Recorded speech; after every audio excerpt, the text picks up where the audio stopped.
Happy holiday season, leaders worldwide Toastmasters. It is Monday, December 13th. And please, I am Sally Reyes, your assistant sergeant at arms. And please take out your phone and set them to silence. And help me with a resounding greeting for a very special, spiritual, distinguished president and guardian angel, Cynthia Stott. Welcome. Thank you, Sally. I'm so glad we're starting. Now, we're going to do a very shortened opening. We were going to invite our guests to introduce themselves individually, but we just won't have time for that.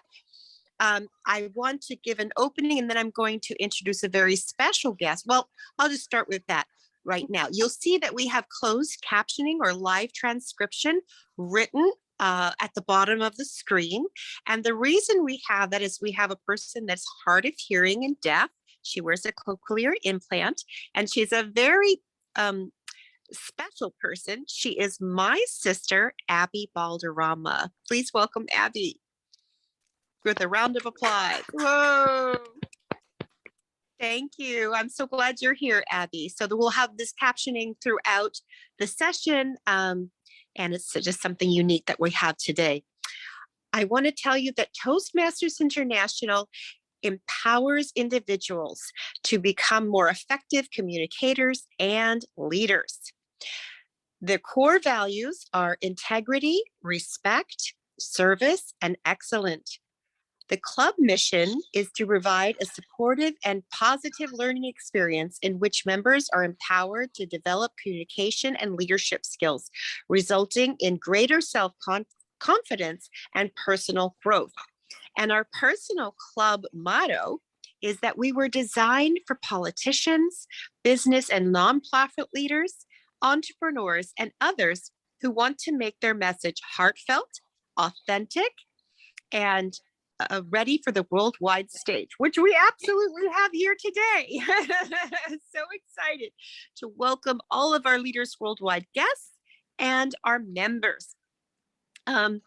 We have a very special meeting today. We're going to be talking about TED Talks, a great keynote about that. And we're doing that because Leaders Worldwide is in preparation to find out how we can do a TED Talk event right here at Leaders Worldwide. And that will probably be in the summer or early fall because it takes a lot of preparation to get ready for that. And we're going to do that in conjunction with a philanthropic project to raise enough money to open a school in rural Pakistan for people that are very low income and don't have access to the education right now, especially girls. Oh, it's so important to educate girls. That actually grows the GDP even more than boys because girls make a huge difference in their communal work. Great. And I want to take the moment to introduce our Toastmaster of the day.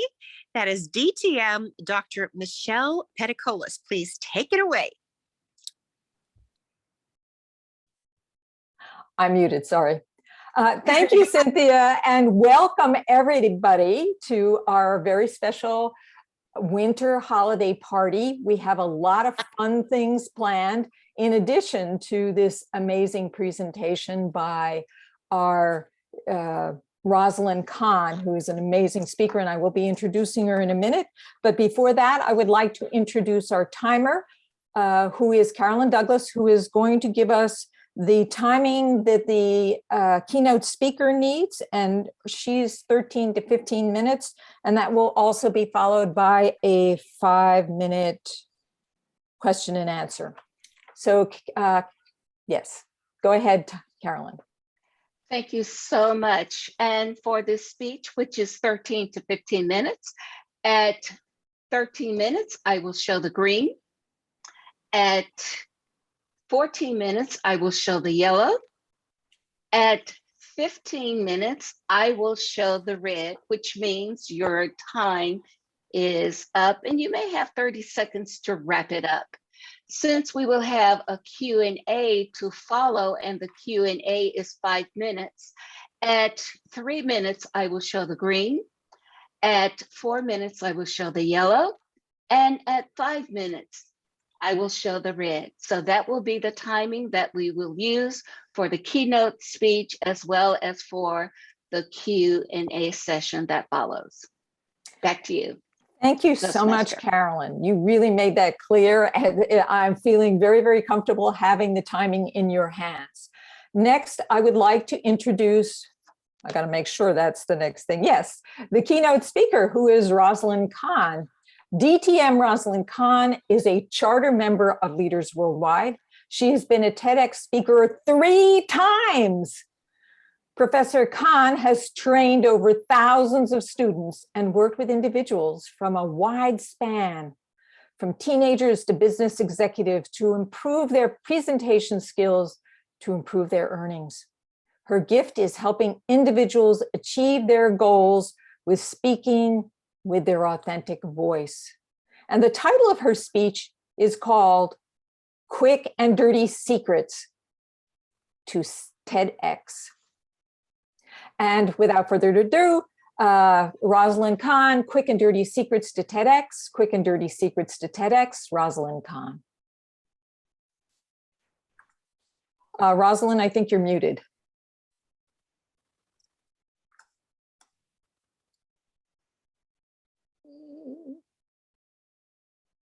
I think you're good now.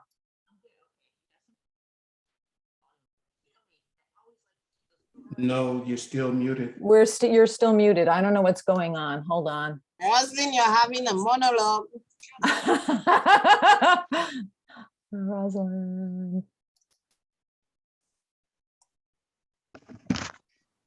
If all else fails, you know me, I like to make those grand entrances. How is that? Can you hear me now, baby? We can. Thank you. Fantastic. If all else fails, there's always the good old microphone. So folks, we're going to have the quick and dirty secrets from the TEDx, and I hope we'll start the timing now. I get excited and I tend to speak too fast. So I will try and slow it down because I want to make sure that you master the words I have to share with you today. So let's go ahead and start with those quick and dirty secrets of how you can get yourself on the TEDx stage. Ladies and gentlemen, boys and girls, I'd like to ask you all, how many of you in this audience, by a show of hands, get those little reaction buttons moving now, would like to see yourself on the TEDx stage? Let me see them. 1, 2, 3, 4, 5. Wow! It's a standing ovation. Thank you for the applause. I can leave now. All right, just kidding, just kidding. I like having a sense of humor. A sense of humor is great. So now that we know that everybody is in the right place at the right time, I'd like to tell you some exciting information. You see, there's a journey to getting on the TED stage, and many people think it's a great and glowing experience, and I want to share a little light, bing, of how that happened to me. You see, I got a call from a friend of mine that I knew from the American Society in Training and Development. His name was Tom Lenzo. He worked for the police department out in Pasadena, and he says, "Hey, Rosalyn, there's a big event coming up. It's called TED. Would you like to come?" I'm like, what? I don't know what that is, but as a college instructor, I'm always open to new environments where I can learn new things. And so I decided I'll give it a try. Come on down. Now, let me set the stage for you. I drive in my car and I get on this high school because TEDx's are held in a wide variety of different locations. And they had those metal folding chairs that you sit and you're trying to get comfortable. Well, I sat myself up in the front row. And by the time the 5th speaker had gone, I said, I'm going to be on that stage. I don't know how, but I'm going to make it happen. It was such an amazing event. I could probably tell you 3 of the speeches that were up there about the stuff in the ocean going out, this handicapped person who was playing music that forever touched my life, and there was a lady who had an international wedding. You see, that made such an impact. I still remember it to this day.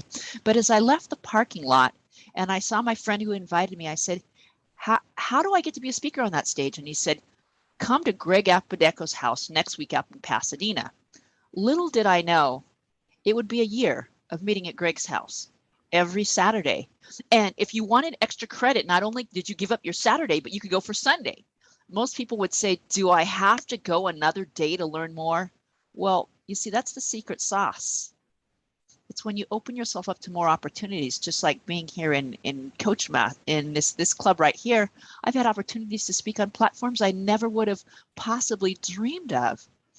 And it was from being there and showing up that I met people who opened doors for me to be on the TED stage, who opened up people for me to coach, and the whole arena just opened wide up. But there were times I'd get in my car and I'd drive out there and I'd say, I want to be on that stage. I don't want to be working here. I don't want to just be organizing how this event's going to go ahead and happen, like all the mashugana that we had before the meeting. That's not really what I want to do. And so there was this opportunity that came up that they said, go to this event in San Diego. Now, when you leave here today, I want you to look up this name. His name is John Bates. John Bates was a guru in the TED world. He came dressed up in his Middle Eastern uniform, and he was the coordinator of that event. And I made sure John Bates and I became friends. We became such friends that I remember sitting in a parking lot at one of the high schools I taught, and he was off in a car driving to yet another speech. He says, if you want to make it as a speaker, Rosalyn, you've got to go wherever those speeches go ahead and take you. And when I asked him recently, fast forward, if he would like to contribute to my book, he became an author of that book. And so when my group needed someone to come out and coach the people on my platform for the Pasadena 2.0, I said, there's this guy, John. And you see, there was a lady, she had this experience in her life, and it was about her dog. And if you know me, you know that I love dogs. I love dogs to death. And one day her dog was sick and she took the dog to the veterinarian. And the veterinarian looked at her and said, you're not here for the dog. The dog brought me here because you have a problem. You see, in her past, she went to college, and college wasn't the great dream that we all dream about. When she was welcomed to college, she was raped. And it was the dog that brought her to the veterinarian years later to share that experience. And it was by having John there that he got her to tell the story that so many people needed to go ahead and hear. And so I tell you this story because we don't often get what we want. You know, young people today, they want to be on that TEDx stage like today, and they don't want to put in the hours it takes to go ahead and get there. And there's many hours and many requirements that take to get there. And there are days that you hate it. There are days that you love it. There are days that you say, why am I spending so much time going from here to there? Am I ever going to get to where I want to get to? And so I want to tell you, you've got to do that and a few more things. So let me go over what some of the requirements are to get you on that TED stage. There's the good days, there's the bad days, and there are those other days that are in between. And so there are some requirements. Now, many people want to know, well, why is it? And I was on this stage. It was a technology group that Cynthia had introduced me to over in India that I spoke, and they asked, why 18? What is it about 18 that's so particular and so special? And as I was reading some remarks, it said that 18 minutes is just an exercise. Can you take what you want to say and can you put it into 18, not a second more or a second less? And the whole arena, just like this meeting here at Leaders Worldwide, is a carefully orchestrated show. We have a time for speakers. We have a time for table topics. We have a time for break rooms. We have a time. And at the TED Arena, they have a room that they've reserved, that they've put money down, and they need to open it at this time and they need to end it at that time. They have a time when the caterer goes ahead and comes in. The guy who's running the lights got a paid gig afterwards. You got to make sure he gets out because he's got places to go, people to meet, and things like that. And so everything is based on the time, when it begins and when it ends. And so when you're putting that speech together, let me tell you, I practiced that speech, I want to say 30 or 40 different times there was one particular time where I thought I had it down because I'd gone to so many groups, and I called the coordinator of the group, the executor, and he said, Rosalyn, I don't know what you've done to the speech since I first talked to you, but you've got it all wrong. And if you know LA at all, there's the 405 and there's the 101 intersection, and there's a place there where there's a Whole Foods market, and I was at that precise intersection. I just turned around my car and I said, but I'm going to Santa Monica College, and at Santa Monica College, there's Nate Brown, and Nate Brown is the head of the speech and debate team. I know that there's information that he can share with me of how I can improve that speech. And he said,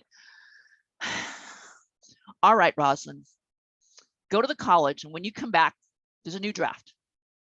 So I went to the college, and I was amazed. They told me, connect to the audience, make them feel like you're there, and give them that pause. Put them at the edge of their chair so they're waiting for that very next word. And I was so excited that I got home, and I went on my computer, and I had a group of people I was speaking to. In today's world, we call them the abled, advantaged people. And to let you know, those were the people who liked things a little slower, and they had trouble paying attention. But you know what happened on that day when I got to go ahead and read that speech that I just pulled off my computer and I was practicing? They were on the edge of their chairs. They were standing. They were listening. They couldn't wait to hear the next word. And when I finished, there was a huge round of applause. They were so impressed. And I was like, wow, they said this has never gone ahead and happened before.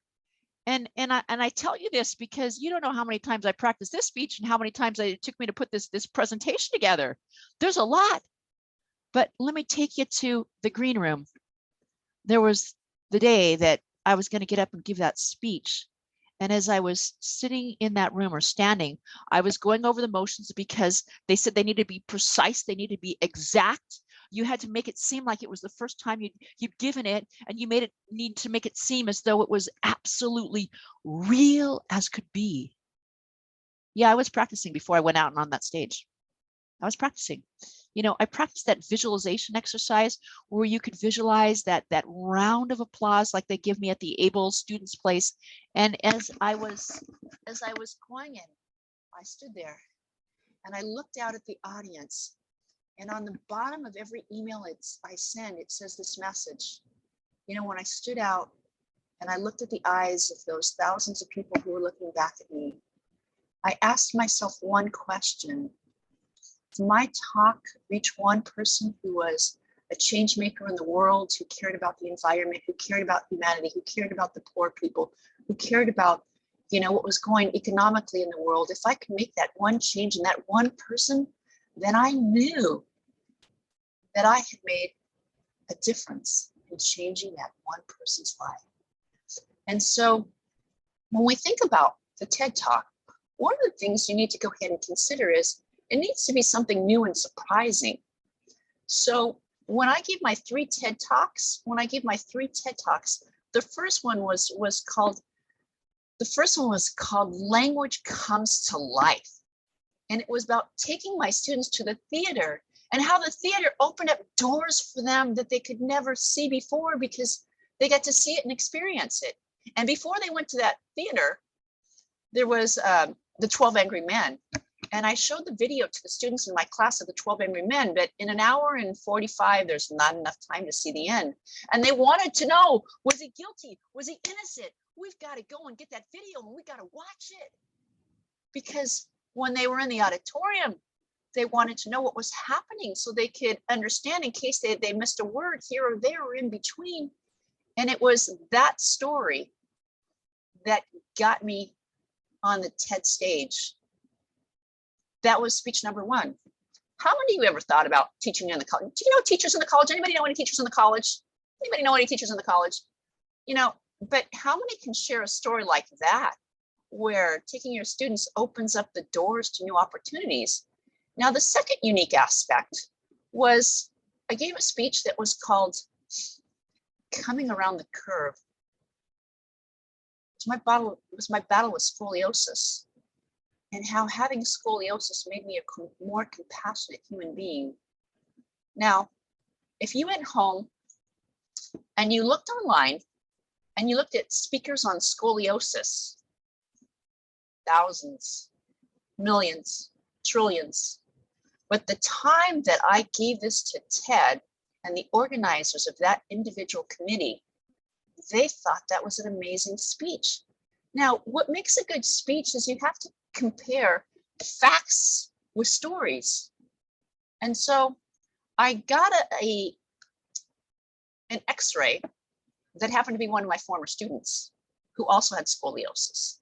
And it's one of those things that, you know, when things are going to go ahead and work and they don't work, like the green light going ahead and going on. The slide picture that I had didn't go up at the precise exact time. So I had to say, imagine on the backstage, if you could see this slide, it would go ahead and tell them what it was. But I also showed them the emotion. I showed them the human element of, I wasn't one of those teens who played basketball. I couldn't do the demi-plie. I was a person who loved to swim.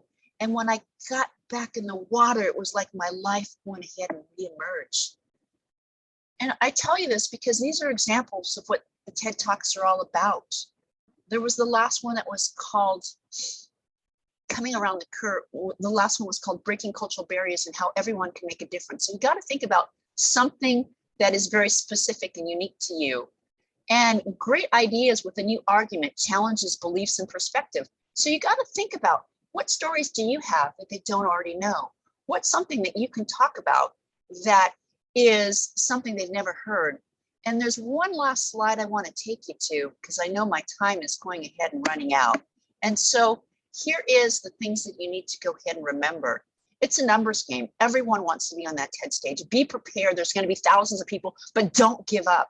Sometimes they say beginner's luck is really what it's all about. So being on there the first time might go ahead and help you. And best of all, write this one down. Being a member of Toastmasters is a huge benefit that can help you. Those personal connections, the Rosalyns you know, the Johns that you know, the people that you know that gone ahead and have been there, that have done it before. But if there's one thing that tops them all, it's to have the right topic, to know what you're going to speak about. And the most important is the value of volunteering. How can you step out? What can you do? Is it, maybe it's more hours, maybe it's less hours. So let me give you a recap. I want to begin with the question I started. How many of you want to be on that TED stage? Let me see by raising hands. Let me see. Oh, there's even more hands now. There's more hands now. Oh my God. And so with that, I'm going to have to go ahead and wrap it up and go into questions. You've learned it all. Thank you so much, Madam Toastmaster.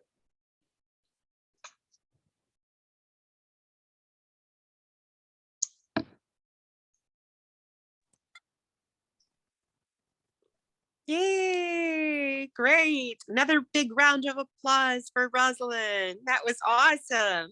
Brava, brava. Brava, brava, brava. Yes. And post your questions and your comments in the chat box, and I will facilitate them for Rosalyn. Okay, let's see what our first question is here. Michelle said, great information and story. And also do different TED Talks have different themes? Good question. You are right on the money. There are thousands and thousands of TED Talks. Now, I know I'm not supposed to do this and TED wouldn't allow me, but I did write this book. It's called A Message for Tomorrow's Leaders. And there's this lady named Kat Haber. Kat Haber is a great TED organizer. I think Cynthia had coordinated with her. And in my book, she goes ahead and writes about the hundreds of talks that happened during the TED arena. And you would think in a period of lockdown and shutdown that they would go underground. They didn't. There were all sorts of different TED venues that went in that occurred. And like what I like to tell people is go on the TED page and look and see what's happening. Because each organizer has a different thing. Like, I'm going to tell all my people that I coach, hey, I've got one. I know my good buddy Cynthia Stott has one. There's one at Toastmasters. I got an inroad there, baby. But, you know, she's going to have her own agenda. She's going to have her own interests. She might say, I want people with purple polka dots and red hair are the only people I'm looking for. Or she's going to go ahead and say, I want people who have, there was a thing that wanted someone who had so much professional speaking up the yin yang and the Yahoo and the so on and so forth. And And I thought, I got this one made. I've done this, I've done this, I've done this. And then I talked to this other TED organizer and he said, there's a secret. When you go on the TED page, you know if they've been to a real TED event or not. And he said, that guy has a lot of experience, but he's never been to a TED event. And even though I had all those accolades, and I tell you this because I've been there, I've done it, but just because you've been there doesn't mean you get to be on there. There's a lot of distinctions and you want to find the topic with the coordinator that's right for you. Sorry for the long answer. Yeah, so you have every TED Talk event has a theme and you need to make your information match the theme. So the trick is kind of like that Venn diagram where they both match together, where your information and the TED Talk theme match together in some way, shape, or form. That's great. Great information. We've got lots of questions in the chat. Now, we have a Celebrity Guru says, Rosalyn rocks. And she says, Rosalyn, what's your mission, Rosalyn? Well, our mission is really to change the world and make it a better place where humans really understand one another. I did receive a Global Humanitarian Award. If you go to my coaching and professional speaking, I'll put that in the chat just a second here, that you can follow me on. It's really to change our worlds. And if you want to find out more about me, there's my page. But it's really to change our world, to make sure that we can understand one another in a much, much better way. Great. Wonderful. And Carolyn says, please put the name of that book in the chat, please, for TED Talk topics that you were talking about.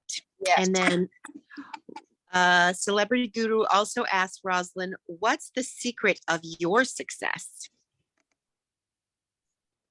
It's never giving up. It's never, ever giving up. It's, just like we saw the people today doing everything they could to get the meeting up so that we could get this person on and that person on and that. And life throws us lots of curveballs. And so I want to share a part of me because I belong to a group and I'm going to leave the name of the group out of it. But when I went to that group, there were so many professional speakers. And when I came home, every time I felt this big. They never thought that I'd be where I am here today. And I tell you that because there were people who put me down, didn't make me feel good. And I tell you, when I was on that NGO platform and I was talking about those young girls and the rights to education, I thought to myself, here I am, look at me now, baby, you check it out. So don't give up. And if you get down, call me, I'll cheer you up. I'll give you a reason to keep going on. Beautiful and so true. Don't let the fly with the eagles, don't cluck with the turkeys. Okay. And Dr. Michelle Queticolis says, is there one place to find information about TEDx that are available? Okay. And I'll answer that after you do. And that's why we're having one here. Yeah, do you go to sorry, there's background noise. You go to TEDx.com and it asks for places that are near you. And I'm going to tell you a secret. Everybody wants to be there and people want to go ahead and do their own event. And there's not the nicest people in the world. And so Cynthia figured out herself, if she's going to get that TED up there, then she wants to have control, just like she brings so many amazing speakers here to us. There's a method to the madness, and you have the magical fingers that you can go ahead and say it's open, but you could have who you want to be on your slate. Give it away, Cynthia. Yeah, and the reason I'm doing that is because it is hard to find a TEDx event to speak at, especially one that will match with your mission and your theme. And I actually found a company that will help you get on TED stages. They will help you get a speaking spot, but they will not coach you even on your speech. They just give you a blueprint for a TED Talk. They don't give you coaching. They just get you on the stage. And you want to know how much they charge? $7,000. $7,000 per person to get onto a TED stage. And that's what I said, I'll make my own.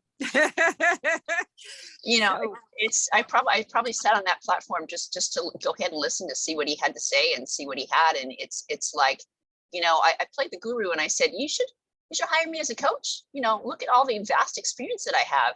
And all they wanted was to get my $7,500 and hand it over to them.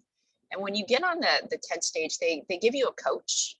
And I've worked with a number of people to help coach them on to going ahead and doing that. And there are TED coaches, and they don't charge you $7,500.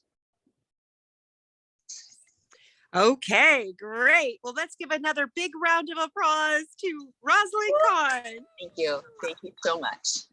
Thank you for all this information. And back to you, Madam Toastmaster. I'm muted. Thank you so much, Rosalyn. That was so much fun. Great storytelling. Really enjoyed your presentation. And now, let's see, looks like we're going to have a 5-minute break. And in that break time, I want you to find an object that represents your winter holiday. So for example, I have this little object, right? And we're going to do a little game with this when you get a chance to the breakout group, in which you make up a story about your object. And it doesn't have to be true. It just has to be fun.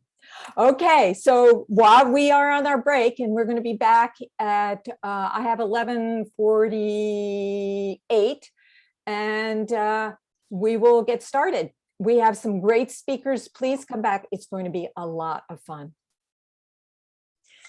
And Rosalyn, there are some more questions in the chat. If you want to answer them during the break, that would be great. Okay, so I don't know, Madam Timer, whether you would like to put 5 minutes on the clock for us. That would be awesome if you're still there.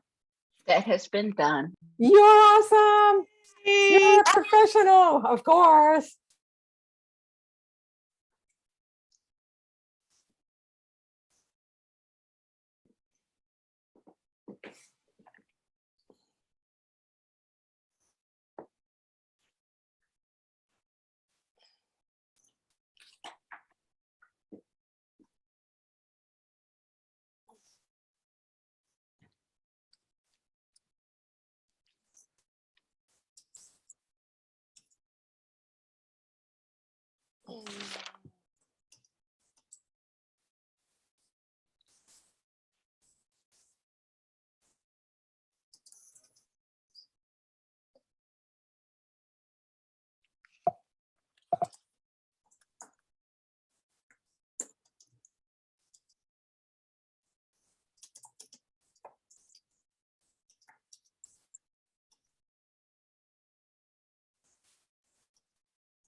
Michelle, are you back? I forgot to unmute myself. I'm so careful about muting myself so I don't make a lot of noise. So I'm back, and I hope that all of you were back, because we're going to start the second part of our meeting, and this is going to be the fun part. And what we're really going to be inviting you to do is to get creative. And to start, we are going to have a very special speaker, Carolyn Douglas, who is going to read a very, very wonderful poem by Rumi called The Guest Room. So Carolyn Douglas, please come to the stage and read your poem, your inspirational poem. Thank you. Thank you so much, fellow Toastmasters. This is a time of celebration, the end of the year, starting in October, November, and going into December, and then beginning in the new year. We have a plethora of opportunities to celebrate. But there's one thought I would like for you to keep in mind, because we will be bringing people into our homes or going into situations where there will be a diversity of people.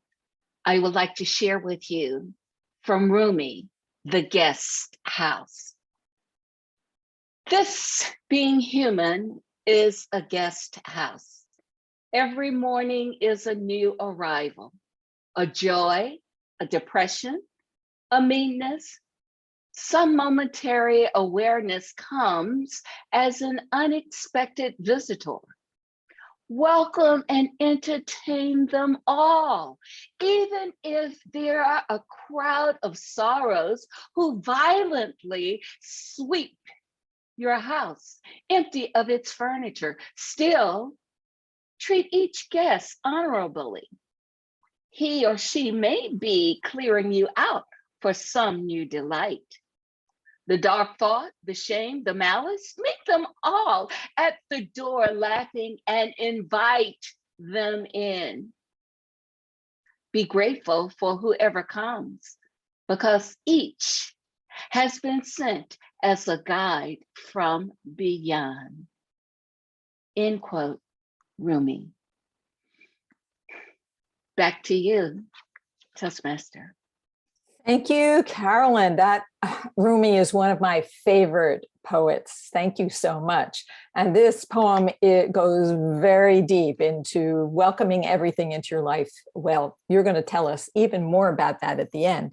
So now we're going to go into our first breakout room. I hope you all have your little ornament, or if it is an ornament, it could be a hat, it could be anything. Now, if you do not have a special little object that will celebrate, yay, Cynthia, you look great. If you do not have a special object, you can tell something that happened special to you during the winter holiday. But what I'm inviting you to do is to make it up. So for example, this object here is a special talisman that was first found 300 years ago in the Netherlands. And it has special powers in that if you put it in your children's room, naughty children become nice. If you put it in your husband, your parents' room, they become extra generous. If you hang it from your mirror in your car, you don't have any road rage. Okay, so that's short, but that'll give you an idea of what I'm looking for. There will be 3 people in each breakout room. And if you use up your time and if you use up all your speakers and you still have time, just go around again and make up another story until the time runs out. And you will be seeing a little announcement that says time is up. All right, so are our people ready? Isaac, are you ready to? I will send them now.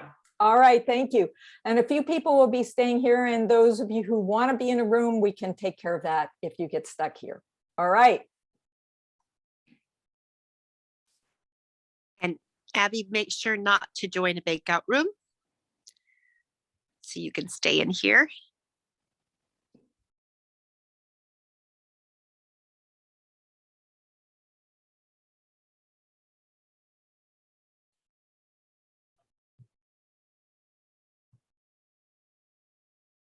And Seema, you should join a breakout room. Sheena, you should join a breakout room. Abby, just say no to the breakout room. Go ahead and join the breakout room so you get a chance to speak. Great. And just click that little button to join the breakout room so you get a chance to speak, because in the main room, there'll be too many for you all to speak. Am I to be in the main room? I got sent to a breakout room. So I came back. Oh, you came back. Okay. You can be with me and Abby. I can go back to the breakout room. I'm in the room with Sat. Am I supposed to go to a breakout room? That's my question. You're supposed to. Yes. Okay. So you So can send share me a back story. to where Sally Reyes is. Okay. Okay. Or just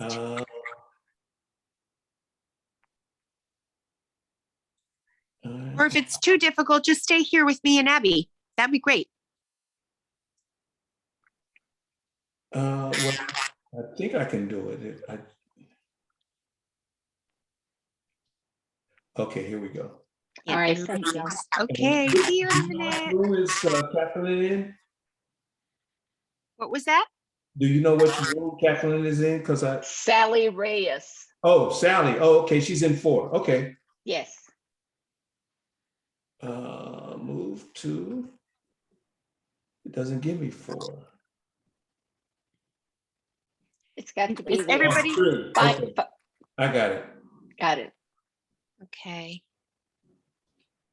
And Robert, you want to join Sheena and Kathleen and even Michelle? You probably want to join a breakout room.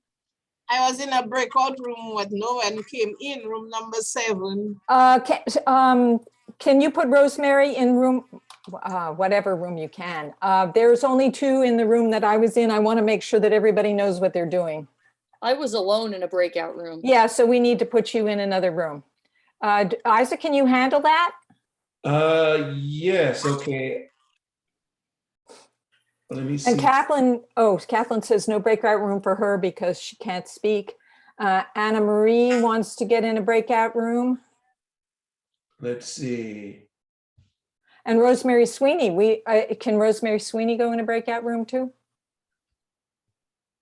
I think so. Let's see. So room 2 needs another person. Room 3 is fine. Room 5's fine. Room 5 actually has 4 people. Room 6 has 3 people. Room 7 is, I guess, this room. Okay, so I'll move someone in room 5 to. Oh, why don't I move Rosemary to room 2? Okay. And let's see, who else needs to be moved? I see Shamila. So Abigail is not supposed to move. So we're going to move, and Imran has not joined. Oh, now Imran has joined. So we need one more person in there. Anna Maria, do you want to be joined there? Can you move Anna Maria to room 6? Okay, Anna Marie to room 6. And if you can't find her, Anna Maria, you might be able to join yourself. I got her. Okay. And I think we need another person in room 2. Okay. Would Iran want to go to room 2? I'm going to put Shamila in room 2 Okay, great. because she didn't have anybody else there. We have 3 people that didn't join. So Imran, Kathleen, Anne Maria is gone. Imran, do you want to join a group? Oh, and we also have to keep track of the time here. And what about Tala? Do you want to? Tala was there. I don't know what his situation is. We're going to have to Yeah, ask. actually, I'm back here because I was not clear. I have the 3rd toast here in the main room. So I'm not sure whether I'm supposed to go to the breakout What do you room mean or not. 3rd toast? We're all coming back after the breakout room. So you should go Yes. to Okay, You can go. okay, fair enough. Fair So enough. put Then him send me in wherever. Yeah, put him Yeah. in room 2. And how many do we have left here? Okay, so He's in room 6. Cynthia Sheena's Quell. not joined. Oh, Imran has not joined, and Anna Maria. I was alone again. I went to 6 and I was by myself there. Oh, we need to move you to something else. Can several people go with her to 6? Yes. Yeah. Yeah, So- just make a group. So go back to 6. Imran's in 6. Sheena, do you want to go to 6? Oh, this is taking forever. I know. It should be set up so that people are automatically going instead of having I to thought join. it was. I did too. yeah, it is. It is set to automatic, but like. People didn't say yes, they were going. No, but there's a way if you do it ahead of time that you So can. just stop now. Whoever's in a breakout room, they're going to do their thing and we're going to do our thing here, but only 2 people can speak because we've taken way too long. So, Right. so Tala, show us your stuff. Okay. To me, holidays are defined by this. This is the magic gadget that turns all of my days into holidays. I've been teaching myself to be a barista for over 2 years. And come rain or shine, come winter or summer, every night, my wife is a testing testing focus group for my increasing prowess in making coffee. So coffee, uh, along with that beautiful froth, is and if you can have it year round, that means you have holidays year round. So the superpower of this is that every time my wife drinks coffee made out of this, she falls more and more in love with me.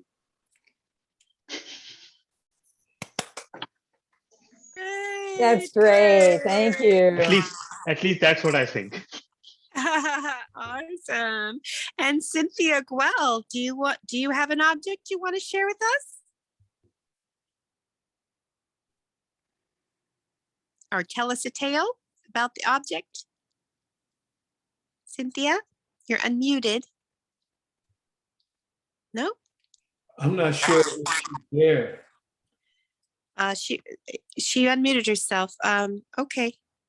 Abby, do you want to tell a story about a Christmas object? Or not? Is everybody back yet? No. Yeah, okay. Abby, do you want to tell a story about a Christmas object or a Christmas story that for like 1 to 2 minutes? I didn't think about anything, so I have no idea what to talk about. Okay. Okay. Does anyone else want to share something? How about Rosemary Sweeney? She's here. She's here. Okay, awesome. Rosemary?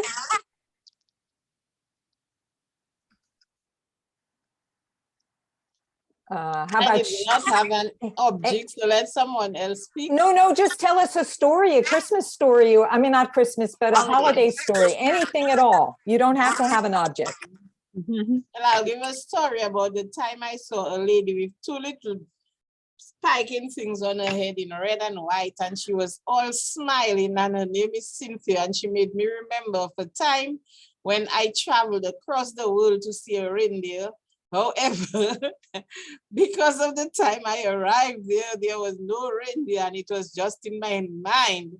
So instead, I got candy, and the candy I got looked just like what she has now. You know, the walking sticks, the peppermint with green at the top, circled in white. This is what I got. And it all made me remember of that time as a child. Back to you.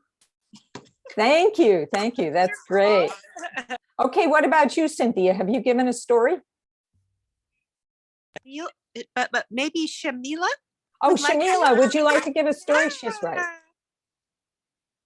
Would you like to? Ooh. You're muted there. Please unmute. Yes, thank you. Do you see this book? Yes, look at this. Wow, it's a book in Dutch about all kinds of Christmas things that you can make for your home during Christmas time. But this book is special because when you open it, and you make any of the crafts that you can see in that book, what happens is it will change and put you like in a time machine, and you can go forward or backwards in time. And as soon as you decide in what time you want to be, it will be Christmas time for that year. Can you imagine? I am only 26 years old, but I went back in time and I did Christmases around the time 1500. And should I tell you a secret? In 3126, Christmases will be something that you cannot imagine. There will be no snow but only sun and beaches around Christmas time. So let me tell you, if you're not living the life to keep on this world for another 200 to 300 years, start doing it. Join a Toastmaster club, because magic are still have to happening in front of you on Christmas Day. Back to you, Table Topic Master. Great. All right, back to you, our Toastmaster of the day, Michelle. Is everybody back? I don't think so. So I'm going to go ahead and, or Isaac, would you go ahead and close the Yes. breakout rooms? Yes, I just closed them all. Okay, great. So they're going to take about a minute. So we have a minute for somebody to give us to share. Anna Marie, would you like to share something? Share something about my holiday? Yeah.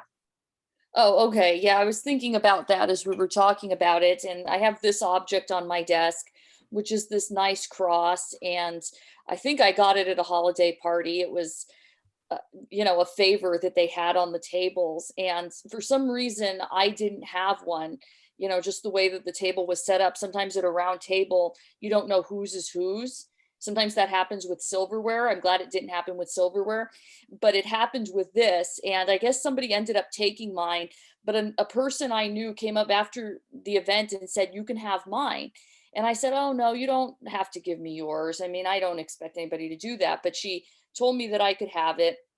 And I've had it on my desk for a long time. I don't consider myself a very religious individual, but when they gave it to me, it just meant a lot to me. It's a symbol of my religion. I'm Orthodox Christian, which is different. I mean, our cross is way more fancy than the Catholic cross. So that's just the symbol of my holiday and what somebody did for me, and very special. Thank you. Wow, Anna Marie, thank you so much for sharing that. So let's see, Isaac, is everybody back? It looks like everyone is back. Okay.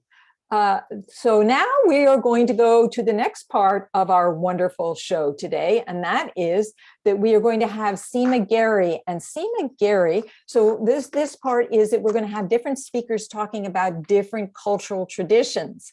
So you will learn a little bit about other people's traditions, so when you go traveling around, you won't make a fool of yourself. So Seema Gary is going to talk about Diwali. Seema Gary, please come on our stage and share your 3 to 4 minute speech. And Carolyn, would you please set the timer?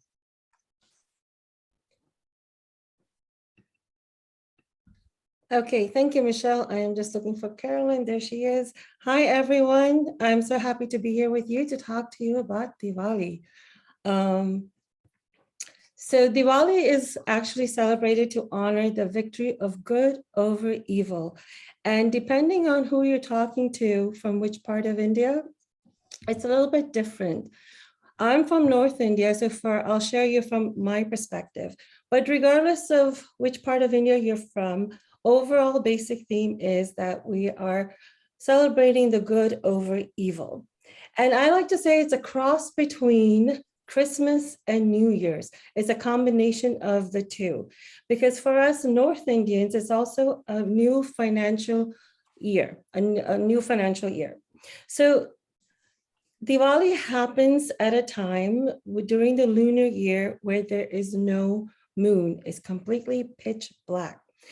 And one of the reasons we celebrated on that day is because there was a king named Dashrath in Ayodhya, India, and he had 4 wives back then. They could have 4 wives, and they had several children from them.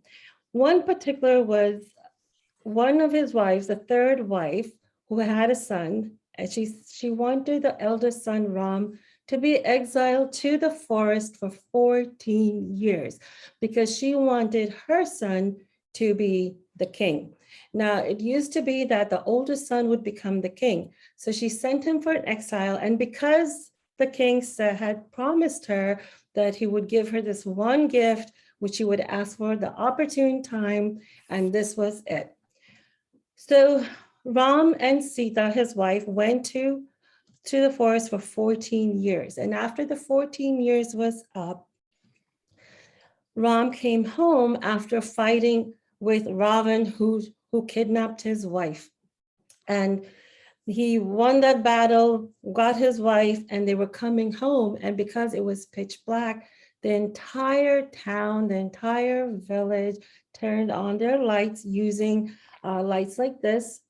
It is a container, it's called diya, with a cotton soaked in ghee to light it up. So this was used to light up the entire pathway. So now it's considered that during that time, Sita, in the form of Lakshmi, the goddess of wealth, comes home to your house on Diwali day, and we light up the entire place so she can have the guidance of coming to your house. Now, how we do that is we clean, there's like about 5 days of Diwali. The first day we clean the entire house, spick and span, like spring cleaning. And we decorate with different decorations. As you see this is Rangoli, which is done at the front of the house, the back of the house, and all around. It is said that there used to be 28 geometrical shape, which was used on different days to really bring in different kinds of energies. And then we decorate inside the home and outside with lights. That's why I say it's like Christmas. Then we also have this, when we worship a goddess Lakshmi and Ganesha. And in one part of your home where it's the northeast facing, we set up our temple and decorated that with diyas and offerings of fruit and all kinds of sweets. And then the husband and wife, this is my husband and I, we do worship together, and actually it's the entire family that gets together and does this prayer. And there's a specific time that you need to do it, which is given by the priest at that particular Diwali, depending on which year it is, and you need to do it during that time period. And then we take the diyas that we've lit for the puja, we call, and put it all around the house and inside and outside, as you see me doing over there. And it is a time where we exchange gifts. You wear brand new clothes on that day, exchange gifts, you have family over after you do this very special puja that brings in health, wealth, and prosperity for you and everyone else.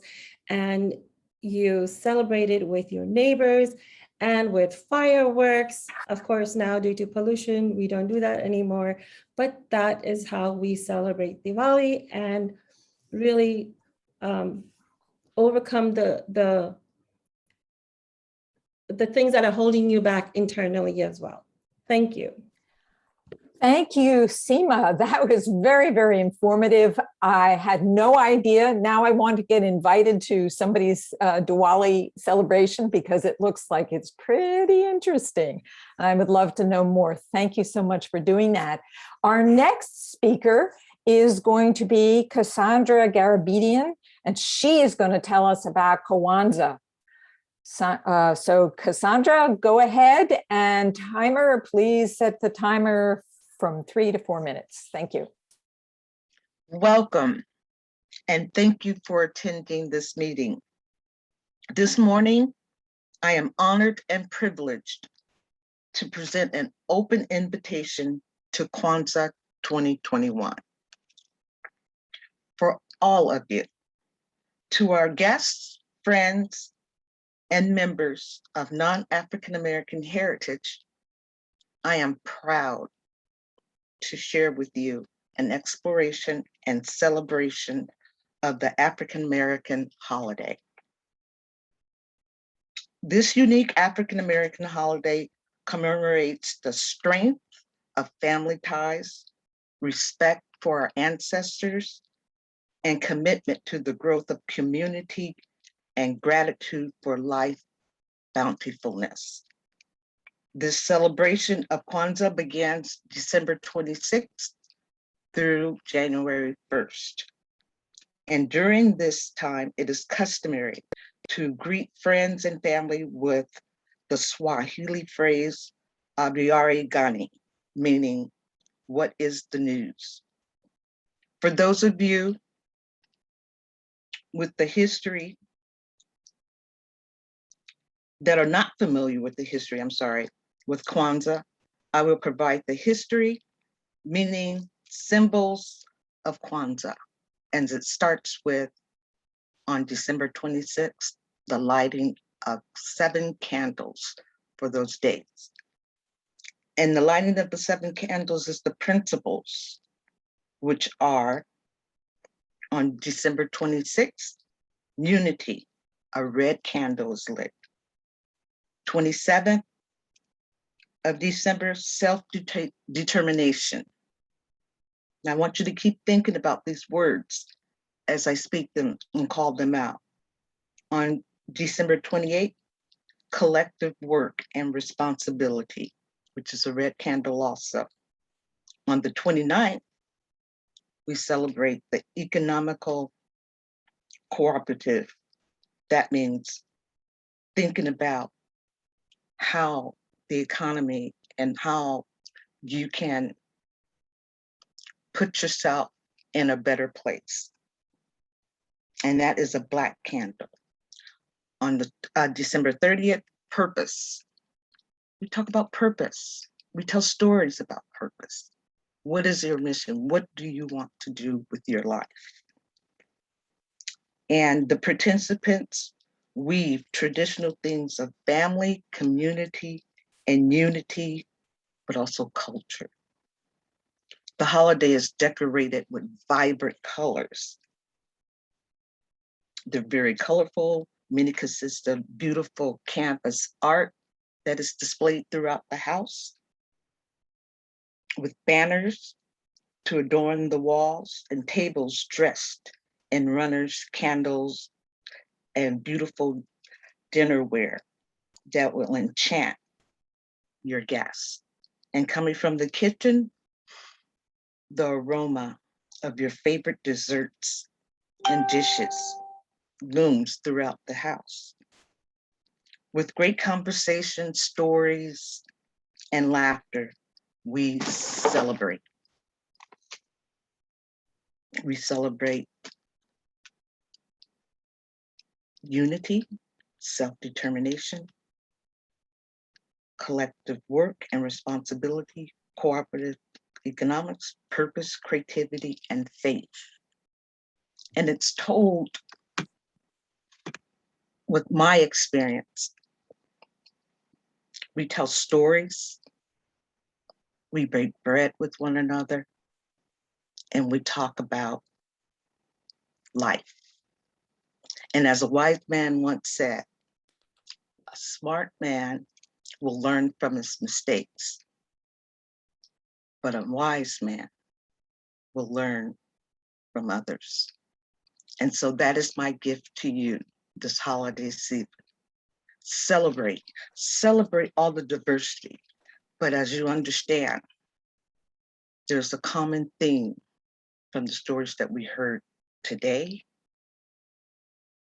and what Rosalyn talked about. If you want to be on that stage and to express yourself and tell others, you have to tell the stories that's within your heart that will connect with others. And as we celebrate this season with all the different ways, you see that common thing that people, we as people, wherever we are, however we celebrate, we want to connect with others. We want to tie our community and be proud of who we are. And so to you, I say, Happy Kwanzaa 2021. Thank you. Thank you, Cassandra. That was so beautiful. And I love how Kwanzaa is really about empowering people, Yes. as opposed to well, I don't want to say anything against the Christmas, but it's kind of like the Savior comes in and comes and saves us, but you are saving yourself. And I just love that theme. So thank you so much. Thank you. We are going to have another breakout, and I'm going to explain, because this is a particularly interesting breakout. It's called Tag a Tale. So the first person who enters the room is going to start, and they're going to start a story that would maybe have a holiday theme, whatever you want, but they're going to start a story, and then the next person in the room will take it up and add to that story, whatever comes to their mind, until it goes around the room. And you can go around the room as many times as you have time for. Now, we have set aside 15 minutes, but we've made a mess of all of this, as happens sometimes. So we probably will not do the full 15 minutes, more like 10 minutes. And Isaac, are you ready to do the breakouts? I did make it so that people automatically, I hope, go into the rooms and don't have to say yes. Isaac, are you still here? Yes, I'm here. So you want me to open up all the breakout rooms? Yeah, so I put down 4. You maybe should put 5 breakout rooms. Make sure that it says 5 breakout rooms is the number of breakout rooms. Let me see. Oh, let's see, 1, 2, 3, 4, 5. It's got 6, 7. So just go ahead and open all the rooms and see what happens. Okay. And anybody who doesn't want to stay can come back. Okay, all the rooms are open. Okay, please join the rooms. It seems that we're still having to join, I guess, because you created it.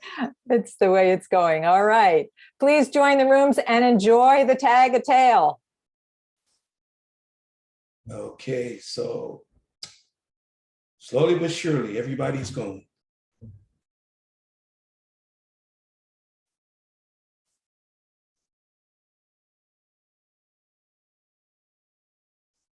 So Shamila, are you able to join a breakout room? Okay. And Roger's away from his computer. Who was that? Who are you Roger. asking? Christine, are you able to join a breakout room? Yes. Thank you. Enjoy.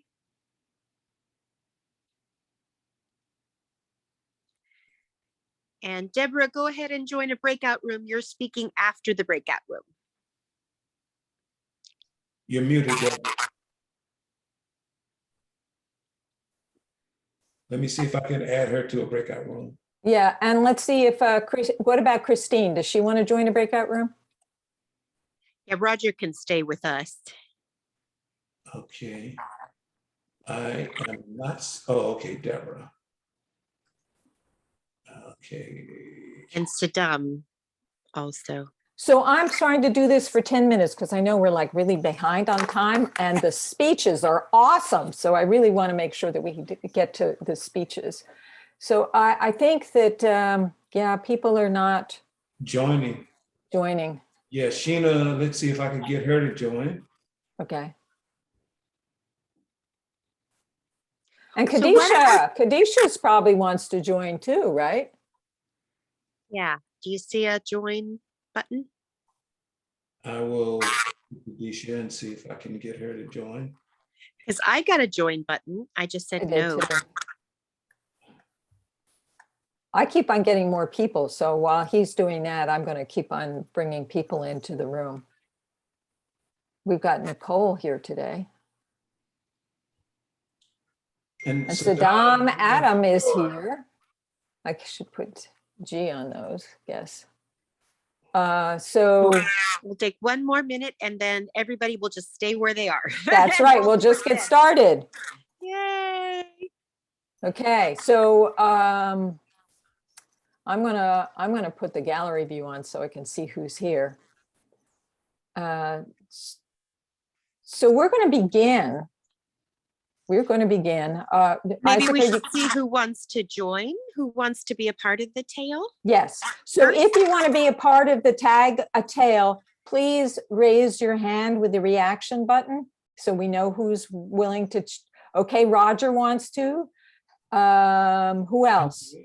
Kathleen Kant. Sheena, do you want to join the Tagatale?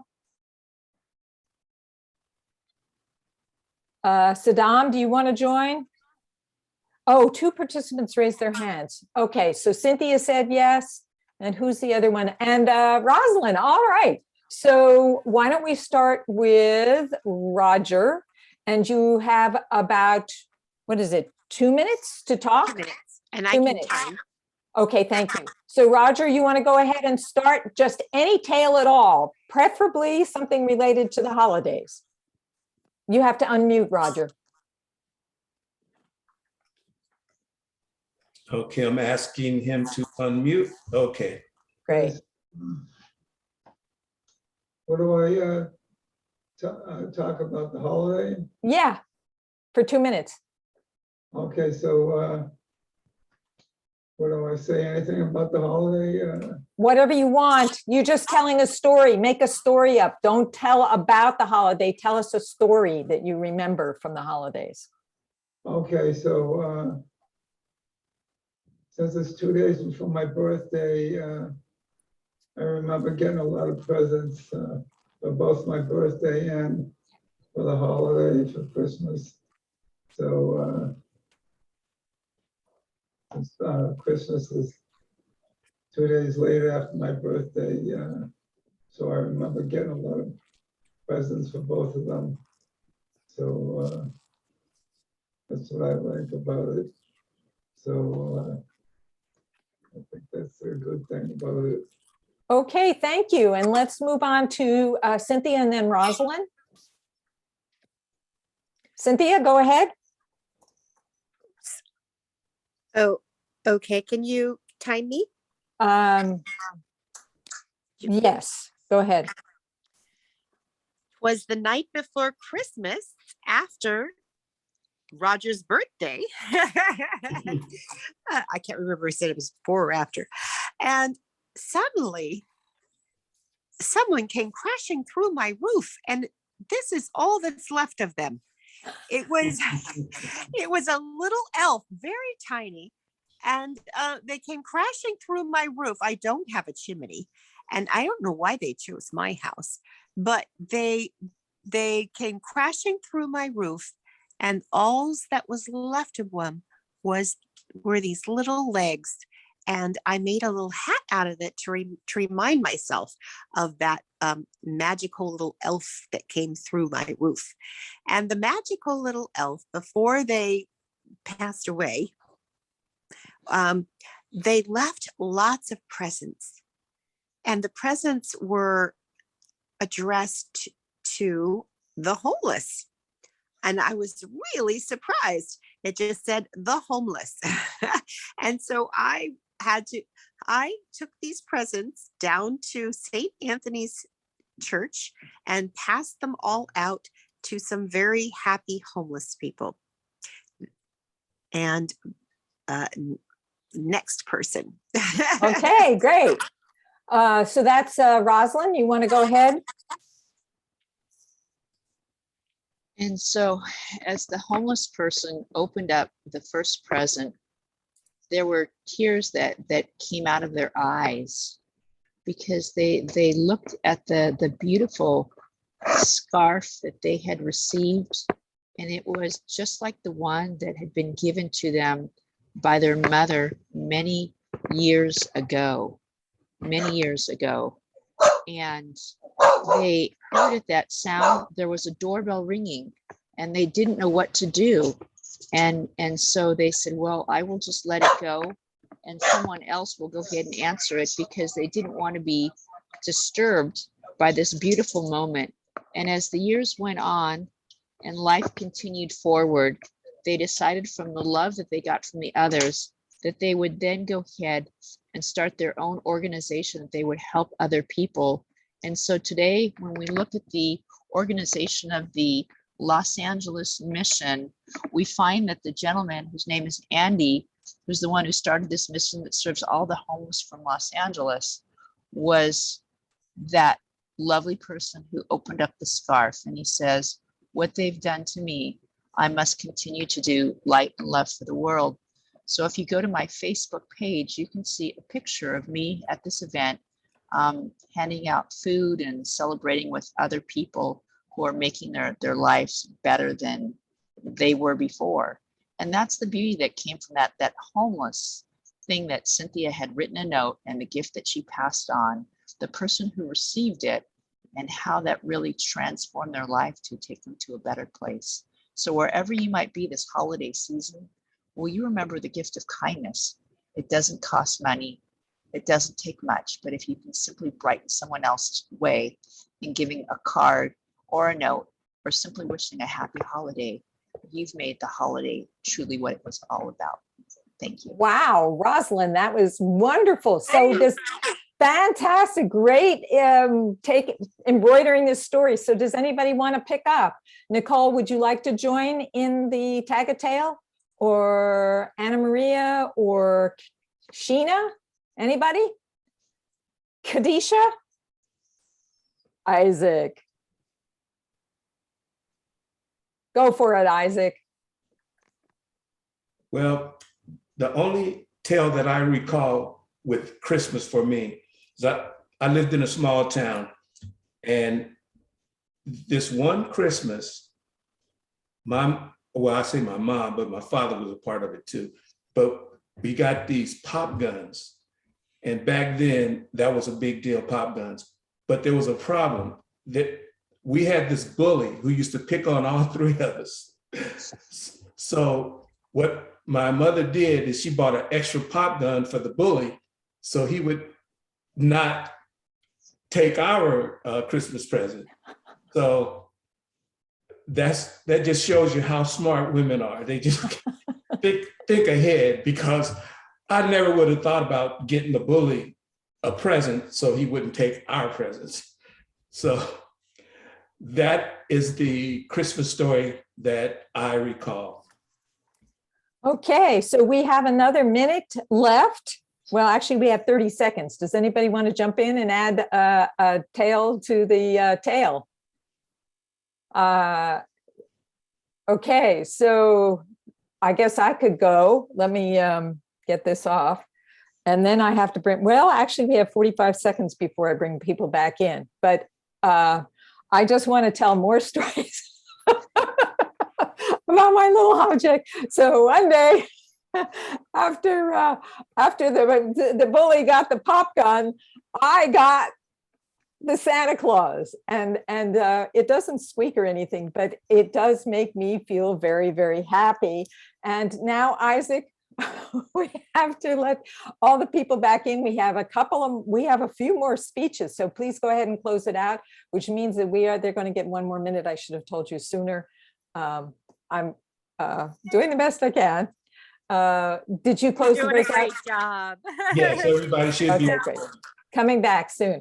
Okay, so a little bit more about this subject. So the other thing is you can hang him in the kitchen when you're cooking, and then your cooking takes on his special energy, and anybody who eats your cooking will actually feel happy and gay and generous.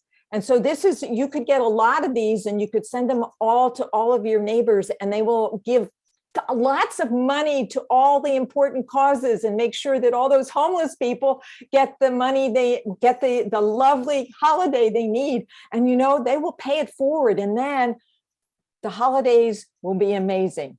Thank you. Everybody's back, and it's time for our next speaker. Yes. Good afternoon. Good afternoon to everybody.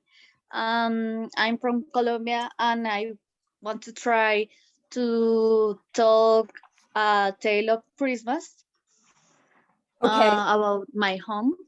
Okay. Nicole, let's try. I will come back to you. I have some speakers that need to go first, but if we have time, I would love to have you tell that tale. Okay. I will write you down so that we'll get back to you. But next we have on our speakers list, Tala, who is going to be sharing Ed Maldun Nabi, a very special event. So Tala, are you ready? Are you here? Yes. He needs to share his screen. So can he? Yeah, I need to share my screen. So we need to make sure that you can share your screen and Yes. check and see if you can do it now. Yes, I can. Yes, I Awesome. can. Thank you so much. You're welcome. Okay. So. Oh, and I will- Carolyn, please time. What is it? 3 to 4 I'm minutes. on task. You're Thank you. wonderful. 3 to 5. Just checking. Okay, so let me make sure I can see the timer. Oh, yes, can see. Okay. Okay. Hello, everyone. And today I'm going to share a very special occasion that is quite important to Muslims. But as you will see, perhaps like every other occasion, it is a cause to celebrate for everyone around the world. It is the anniversary of the birth of our Prophet Muhammad. And it is celebrated in the 3rd Islamic month. And the beauty of it is that since we follow the lunar calendar, the holiday moves through the seasons throughout the year. This, in 2022, it will fall around October, early October. Now, perhaps many of you wouldn't know, but Christmas is our festival too, because belief in Jesus and Moses and all the other prophets is an integral part of our faith, without which our faith cannot be complete. So we have an equal right to celebrate Christmas. And as you can see from this, in our belief system, Prophet Muhammad descended from Ishmael, while Jesus descended from Isaac, and they both share the same lineage. What did Prophet Muhammad do that perhaps makes it desirable for everyone to celebrate him, whether you believe in him or not? First of all, he married a lady 15 years his senior, 1400 years ago. He had no sons that lived. So his lineage survives through his daughter, Fatma. Anybody who advocates a patriarchal view in our society, we tell them that who are you to do that? Because our prophet's lineage survived through his daughter. He stopped Arabs from slaughtering newborn daughters.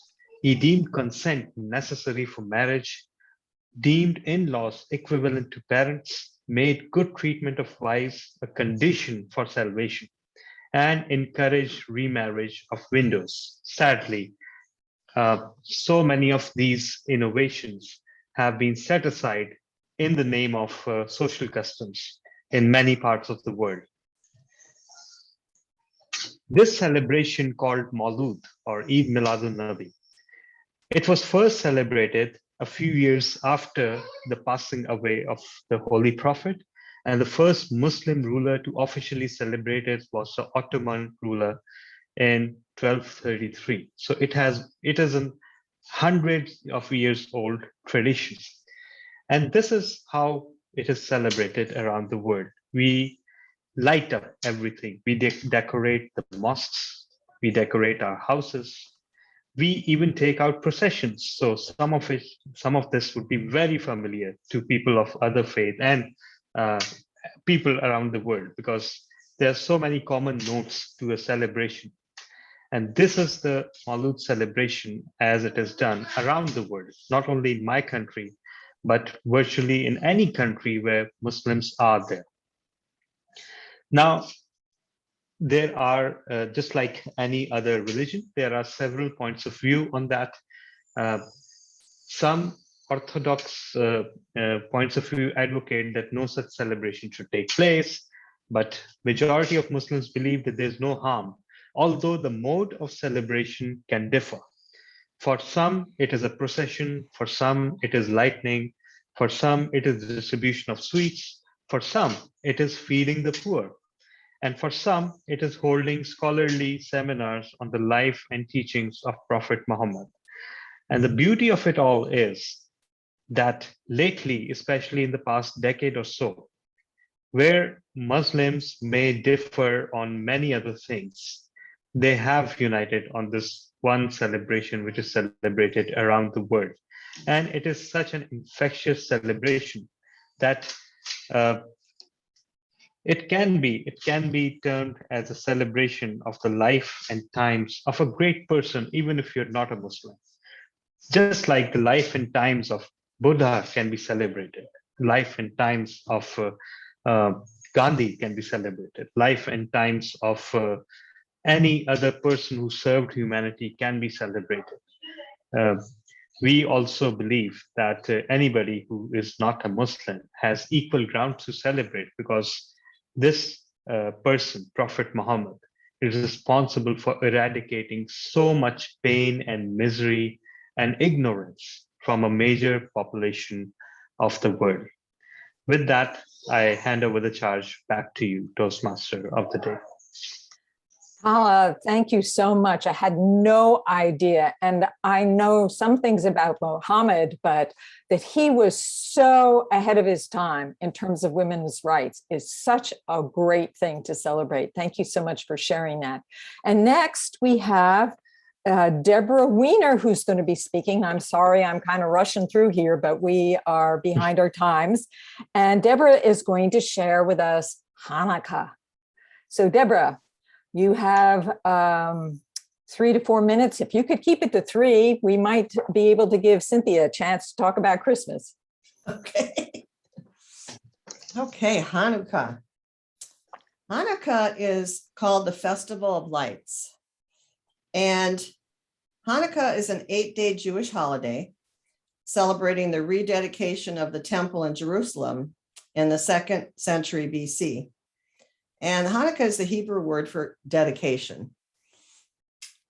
The history of the holiday is tied to the first documented time of Israel's continued struggle for existence. It is believed that after a successful war against a tyrannical monarch, at the time, I think it was the Syrians, the victorious Jewish community could find very little pure olive oil to light the menorah, which is, they only had enough for one day. And the reason they back then, that's what they used for their lights. So the oil, instead of lasting one day, it lasted 8 days, which was considered a miracle. To affirm the miracle, they used blue and white candles to light for 8 days.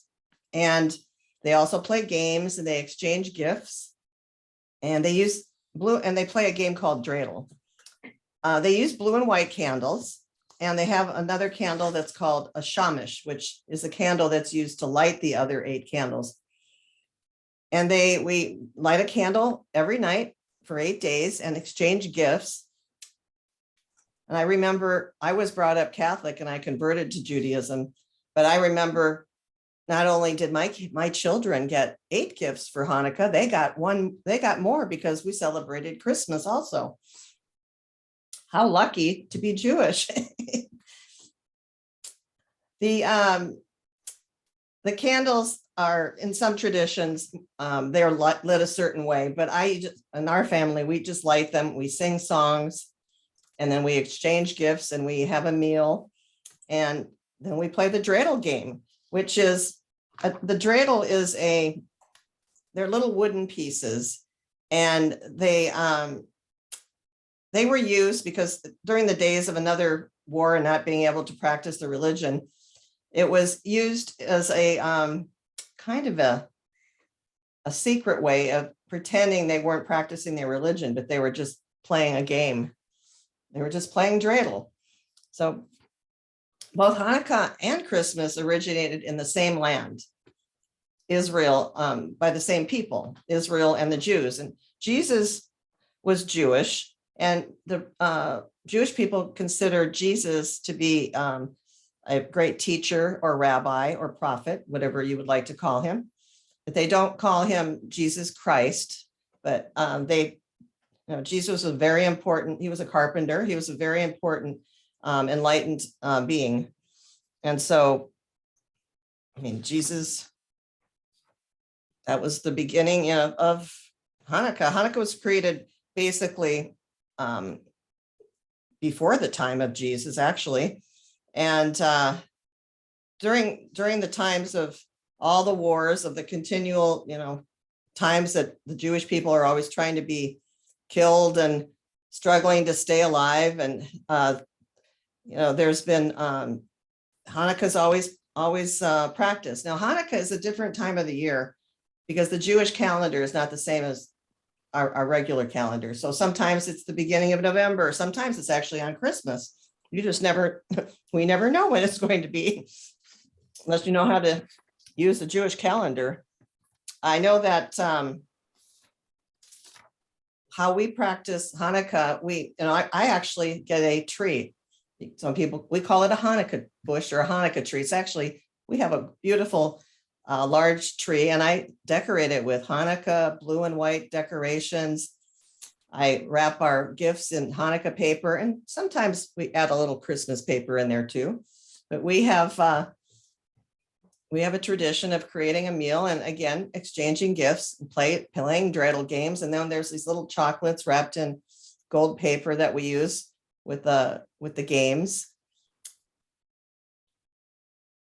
There's also singing, and we have sometimes big menorahs that we place in our community.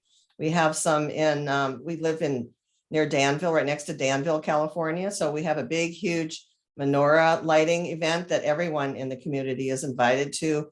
And the children, again, love to play games, sing songs, and everyone's included. We invite everyone to our home for the holidays, friends, family.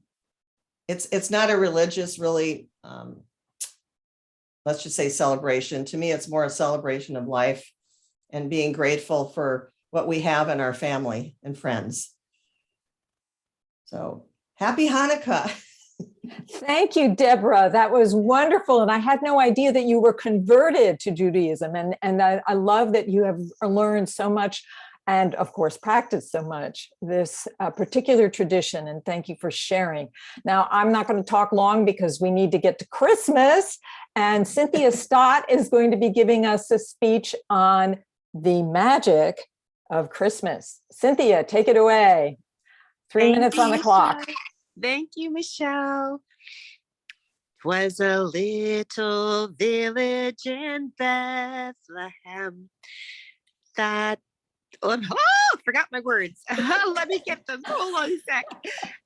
Okay, you're not going to see my face. You're just going to hear my song. In the little village of Bethlehem, there lay a child one day, and the sky was bright with a holy light o'er the place where Jesus lay. Alleluia, oh how the angels sang. Alleluia, how it rang, and the sky was bright with a holy light. 'Twas the birthday of a king.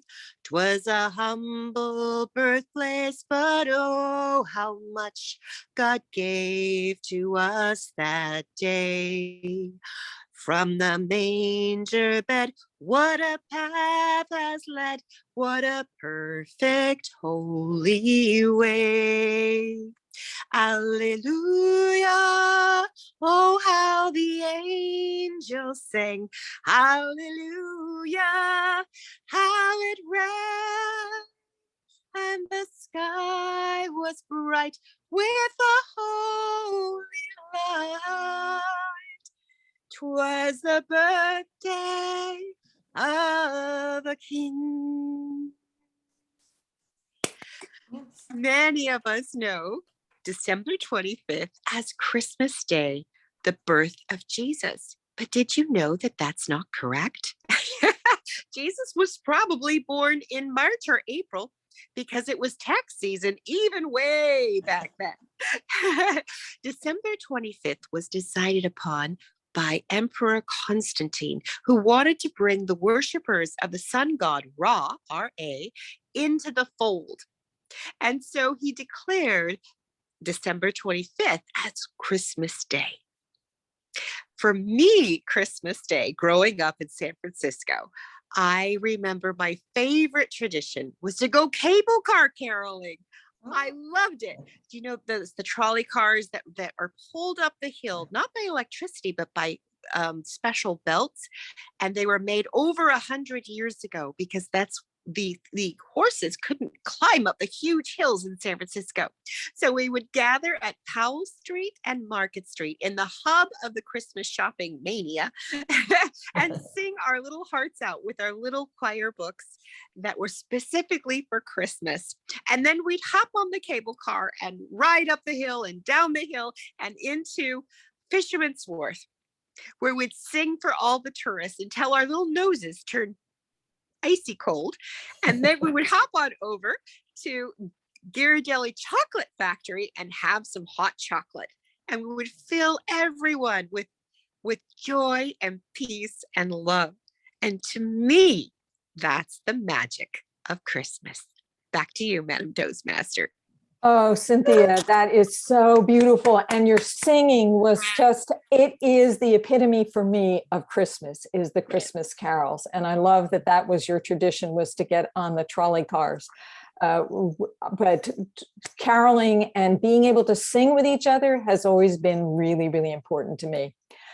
I would like to now invite Carolyn Douglas to sort of bookend this segment of our holiday party and talk a little bit about how the different traditions are kind of reflected in Rumi's poem.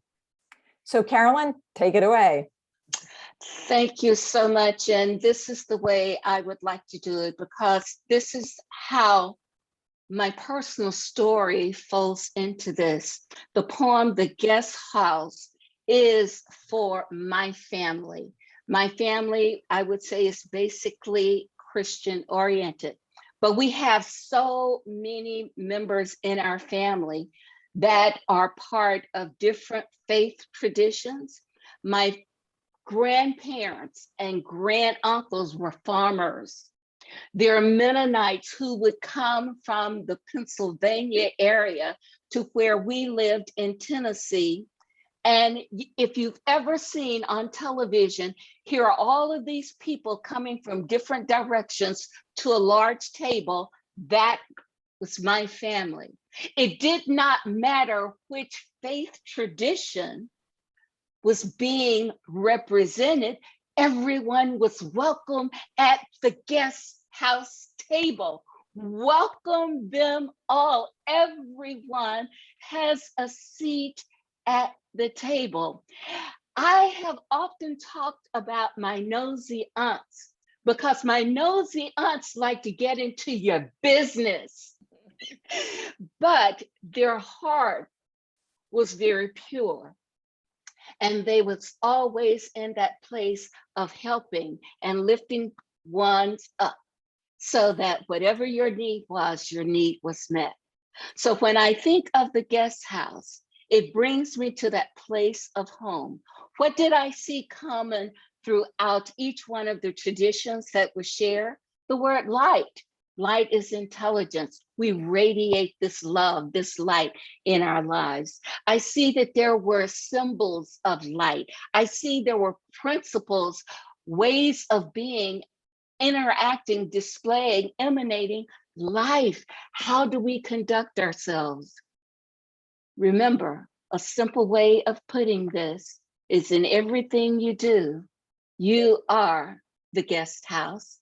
You are welcoming of the guest house. We experience the diversity of this life through the guest house. Back to you, Toastmaster. Well, thank you so much. Carolyn, you did such a great job of bringing it all together. And again, I want to thank all of our speakers today, Rosalyn Kahn, and our smaller timed speeches about the different traditions. It really, really made this party the multidimensional, multicultural organization that it is. I know that Nicole would like, I think it's her name is Nicole, would like to say something about her tradition, but I'm going to turn it over to Cynthia, and you can go ahead and invite her in the part with the chocolate takeaways. I know you have some other things you need to share. So back to you, Cynthia. Thank you, Michelle. Oh my goodness, this was an amazing holiday holiday party. What a festival of light and diversity. Oh, look at the holly. They're flashing the holly there. Cassandra, I love it. Wow, that was so much fun. It was truly a worldwide event. And traditionally, now is our time where we share takeaways and chocolate. What are you taking away with you? What did you learn from this? And then we give you a virtual chocolate, which has no calories and no sugar. And maybe we should give away virtual eggnog because of the holiday season, and maybe with a little bit of adult beverage inside of it. It's virtual, okay. And we would like our guests, if you can share in 1 minute or less, and we'll get the timer to give us, well, give her 2 minutes. I don't see Nicole. I don't see her now. I think that we lost her. Sorry. Okay. She just got her. She's here. She's here? Sorry.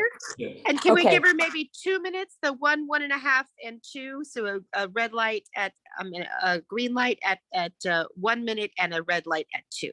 Great. Nicole, you're on. Oh, woohoo! Me? Yes. Okay. Hello. I want to talk about the most beautiful and traditional stories in Colombia in this Christmas time.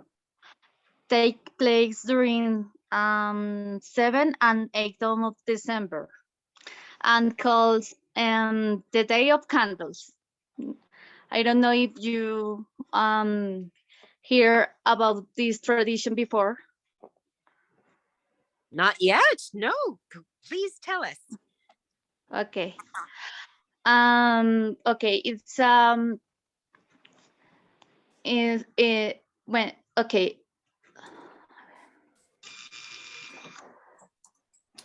So it's a really beautiful tradition because this day, the 7th of December,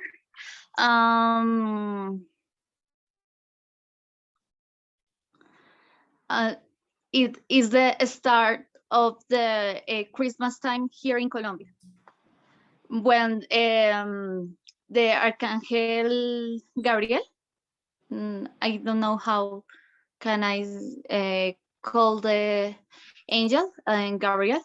Gabriel. Yes. Angel Gabriel. Great. Angel Gabriel. Oh, Archangel, no? Okay. 30 seconds more, so just tell us the gist of it. Okay. The angel Gabriel become announced to Virgin Maria that she will become the mother of God. Here we take a union with all the families, neighbor. Great. That's our time. But so this is wonderful. So it's a Colombian holiday to celebrate like the advent of the Christmas, telling of the story of Gabriel telling Mary that she was going to have become pregnant with Jesus, the Son of God. I never heard of this before. This is great. Thank you so much. And I hope you can come back sometime and tell us the whole story. And would you like to have it? How did you like this festivities today? What was your takeaway quickly? With all my family, we take a meeting in 24th of December, and we got a lot of you gifts. enjoyed the meeting? Yes, always. Awesome. Every Would you year. like a chocolate? But would you like a virtual chocolate? Yes, I like a lot of chocolate. But here, Yes. the Santa Claus don't give us more gifts. Is okay. Okay, are you ready for your chocolate? 1, 2, 3. Whoosh! Here's your chocolate. Thank you. And does anybody have a quick share what you're taking away with you today? Excuse me? Deborah is ready to speak. Okay, Deborah, unmute your mic. And what are you taking away with you today? I'm taking away that, wow, everyone's shares today about how they celebrate the holidays shows us how much we are all connected. We are all really united and we are all one. It's amazing. That's so beautiful. Beautiful celebration. And are you ready for your chocolate? Yes. 1, 2, 3, woo! Your chocolate. Well, we hope you all enjoyed yourself today. Sorry we didn't have more time to share and take more takeaways and chocolates, but we persisted and we got it done. Even though we had some technical difficulties all along the way. This is our last celebration, our meeting for the year. We meet again on January 3rd from 5:30 p.m. to 8 p.m. Pacific San Francisco time. So we hope that you will join us. We wish you a very happy holiday season and a very happy new year. And we'll see you again on January 3rd. Bye-bye, everyone. Bye-bye for now. Bye-bye. Bye. Thank you.